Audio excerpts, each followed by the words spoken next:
আমার ঠাকুর রবি ঠাকুর সব ঠাকুরের সেরা, আমার জীবন ছোট্ট জীবন রবি কিরণে মোড়া। নমস্কার বন্ধুরা, আজ 25শে বৈশাখে আজ আপনাদের নিয়ে যাচ্ছি এক ঐতিহাসিক জায়গায়, লন্ডন শহর থেকে বেশ কিছুটা দূরে, যেখানে সময়ের চাকা যেন একটু ধীর গতিতে চলে। আমরা এখন যাচ্ছি শেক্সপিয়ারের জন্মভিটে, দ্য স্ট্র্যাটফোর্ড আপন এভেনে।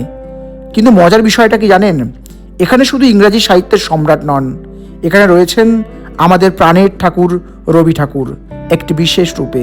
চলুন আজ একটু অন্যরকম ভ্রমণের গল্প শোনাই। আমরা এখন যে বাড়ির দিকে এগিয়ে চলেছি, ঠিক 16শো শতাব্দীতে এখানেই জন্ম নিয়েছিলেন William Shakespeare. To be or not to be স্রষ্টা, এই পথেই হয়তো এক সময় হাঁটতেন। বাড়ির বাগানের ভেতর ঢুকলে মনে হয় শেক্সপিয়ারের নাটকের কোনো সেট ঢুকে পড়েছি। কাঠের আসবাবপত্র থেকে শুরু করে সেই সময়কার জীবনযাত্রা সবই যেন জীবন্ত। লন্ডন থেকে এখানে আসতে প্রায় ঘন্টা দুয়েক সময় লাগে, কিন্তু বিশ্বাস করুন এই শান্তিটুকু পাওয়ার জন্য এই জার্নিটা যেন এখন সার্থক মনে হচ্ছে।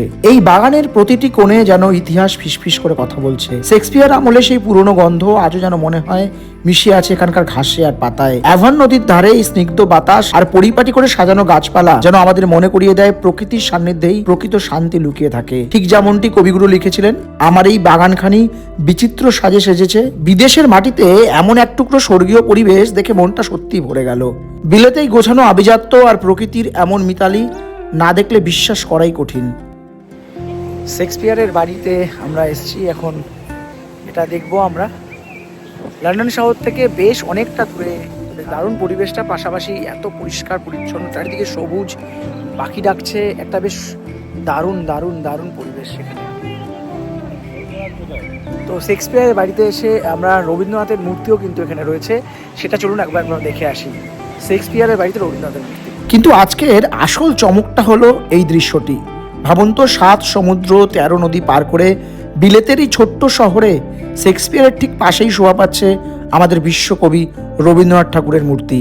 এই ব্রোঞ্জের মূর্তিটি 1995 সালে শেক্সপিয়ার বার্থপ্লেস ট্রাস্ট এখানে স্থাপন করেন। এটি বানিয়েছিলেন কলকাতার ভাস্কর দেবব্রত চক্রবর্তী। দুই কালজয়ী প্রতিভার এই মিলন ক্ষেত্র দেখে বুকটা ভরে উঠল।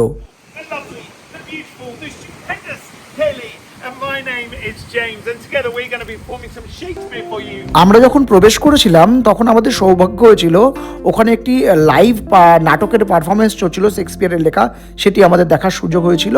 এরপর আমরা দেখলাম আস্তে আস্তে শেক্সপিয়ারের যে মিউজিয়াম রয়েছে, শেক্সপিয়ার ব্যবহার করা যে বিভিন্ন সামগ্রী দিয়ে একটি দারুণ সুন্দর সাজানো মিউজিয়াম, দেখে মনে হচ্ছিল যেন নাটকের সেট। যাই হোক, এটা আমাদের একটা নতুন অভিজ্ঞতা এবং দারুণ অভিজ্ঞতার মধ্যে অন্যতম। আপনারা যারা লন্ডনে আসার পরিকল্পনা করছেন তাদের কাছে অনুরোধ, এই স্ট্র্যাটফোর্ড আপন এভেন কিন্তু মাস্ট ভিজিট লিস্টে রাখবেন।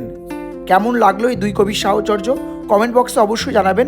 ভিডিওটি ভালো লাগলে শেয়ার করতে ভুলবেন না, আর অবশ্যই লাইক করবেন। যারা এখনও পর্যন্ত আমাদের চ্যানেল সাবস্ক্রাইব করেননি বা ফলো করেননি তারা অনুগ্রহ করে সাবস্ক্রাইব বা ফলো করবেন। ধন্যবাদ সঙ্গে থাকার জন্য। দেখা হচ্ছে পরের কোনো ভিডিওতে অন্য কোনো নতুন ঠিকানায়। ধন্যবাদ, সঙ্গে থাকুন, দেখতে থাকুন। নমস্কার।